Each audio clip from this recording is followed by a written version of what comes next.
Hello दोस्तों, सबलगढ़ किला मध्य प्रदेश के सबलगढ़ के पास 18वीं सदी का एक पहाड़ी किला है। यह किला सबलगढ़ के उत्तर पूर्वी भाग में 100 फीट ऊंची पहाड़ी पर स्थित है। सबलगढ़ किले की नींव एक गुर्जर सरदार सबल सिंह गुर्जर ने रखी थी। वर्तमान में यह किला खंडर हो चुका है और भूत प्रेत की कहानियों के लिए कुख्यात है। मध्यकालीन स्मारकों में सबलगढ़ का किला उल्लेखनीय है। सबलगढ़ किले की व्युत्पत्ति।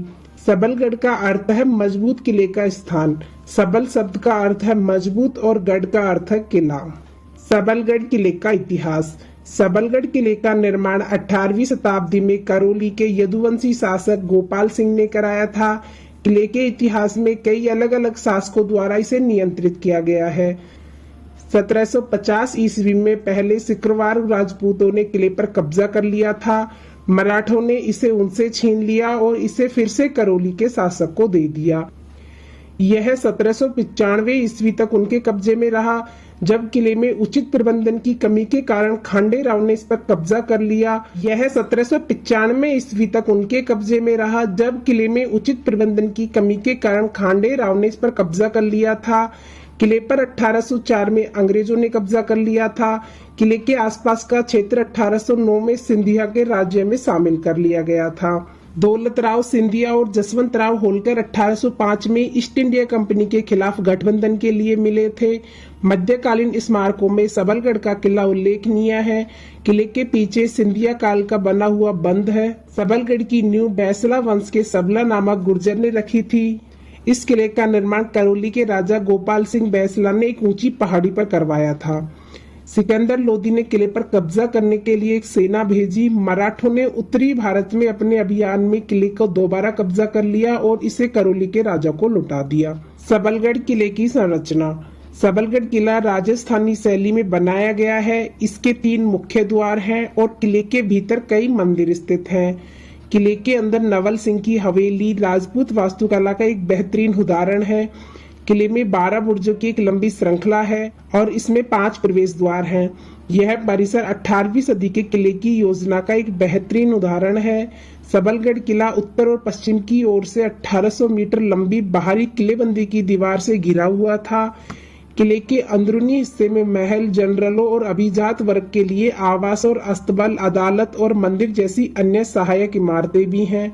बस्ती में पानी के लिए कई कुएं थे। मध्य प्रदेश के मुरैना जिले के सबलगढ़ जादौनवती क्षेत्र और किले सबलगढ़ के जादौन क्षेत्रियों का इतिहास। सबलगढ़ जादौनवती क्षेत्र के जादौन क्षत्रिय करौली के राजा गोपाल दास के वंशज हैं।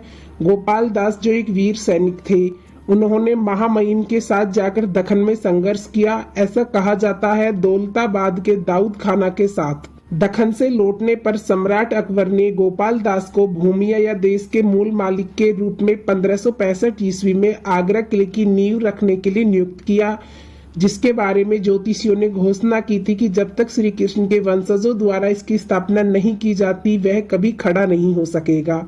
इस घटना की पुष्टि आगरा के पास स्थानीय परंपरा से होती है और संभवतः इसमें बाकी कहानी की तुलना में अधिक सच्चाई है। जीत हासिल करने के बाद वह सम्राट की कृपा को बनाए रखने, अपने देश को अच्छी तरह से चलाने और आमतौर पर समृद्ध होने में सफल रहा। मजबूत स्थानों को मजबूत किया गया और उनकी संख्या में वृद्धि हुई और चंबल के पार सबलगढ़ पूरी तरह से उनके अधीन हो गया था। लेकिन उस जिले को प्राप्त करने के लिए किसी भी सैन्य अभियान का कोई विवरण नहीं दिया गया है। राजा गोपाल दास की मृत्यु सन 1589 ईस्वी में हुई थी। उनके 3 बेटे हैं। सबसे बड़े द्वारिका दास और 2 अन्य मुकुटराव और तुरसम बहादुर हैं। वे करौली के 2 सबसे महत्वपूर्ण शाखाओं के पूर्वज हैं। अत्यंत ऐतिहासिक महत्व का सबलगढ़ किला सबलगढ़ के उत्तर पूर्वी भाग में चंबल नदी के दाहिने दक्षिणी तट पर एक बड़ी पहाड़ी पर स्थित है, जिसने शहर के नाम में भी योगदान दिया होगा। मुरैना शहर से लगभग 70 किलोमीटर दूर स्थित वर्तमान में यह किला खंडर हो चुका है। किले में एक रक्षात्मक संरचना और एक मुख्य महल और कई अन्य इमारतें शामिल हैं। किले पर इसके इतिहास में कई अलग अलग शासकों द्वारा नियंत्रण किया गया है। सबलगढ़ के इस मजबूत किले का निर्माण करौली के जादौन प्रमुख महाराजा गोपाल सिंह ने करवाया था। वह 1724 ईस्वी में करौली गद्दी के उत्तराधिकारी बने। वह एक महत्वाकांक्षी, बहादुर और सफल प्रमुख थे। उनके मंत्रियों खंडीराय और नवल सिंह की महान प्रतिष्ठा और बुद्धिमत्ता के कारण पड़ोसी राज्य सोपुर और नरवल कुछ समय के लिए उनकी प्रेरणा से प्रशासित हुए। जब राजा गद्दी में आए तब वे बच्चे थे, लेकिन मंत्रियों की मराठा नेताओं के साथ समझ थी।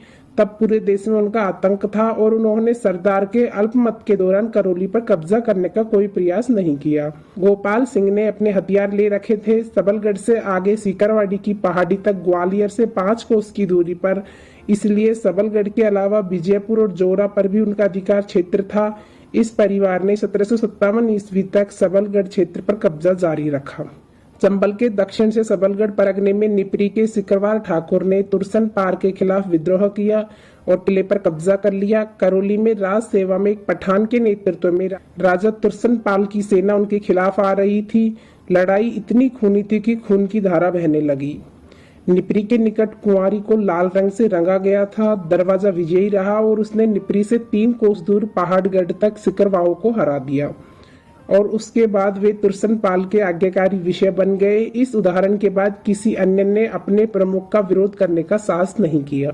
सबलगढ़ किले की वर्तमान स्थिति। आज सबलगढ़ किला गंभीर संकट में है। आंतरिक और बाहरी किलेबंदी और बुर्जों के कई हिस्सों में संरचनात्मक दरारें दिखाई देती हैं। सबलगढ़ किले का ऐतिहासिक, सांस्कृतिक और स्थापत्य महत्व बहुत अधिक है, जो जानकारी के अभाव और परिसर के स्वामित्व के अभाव में धीरे धीरे लुप्त होता जा रहा है। तो दोस्तों, यह था सबलगढ़ किले से जुड़ा संपूर्ण इतिहास। आपको वीडियो कैसी लगी हमें कमेंट करके बताएं और वीडियो पसंद आए तो लाइक शेयर एंड सब्सक्राइब करें। Thanks for watching.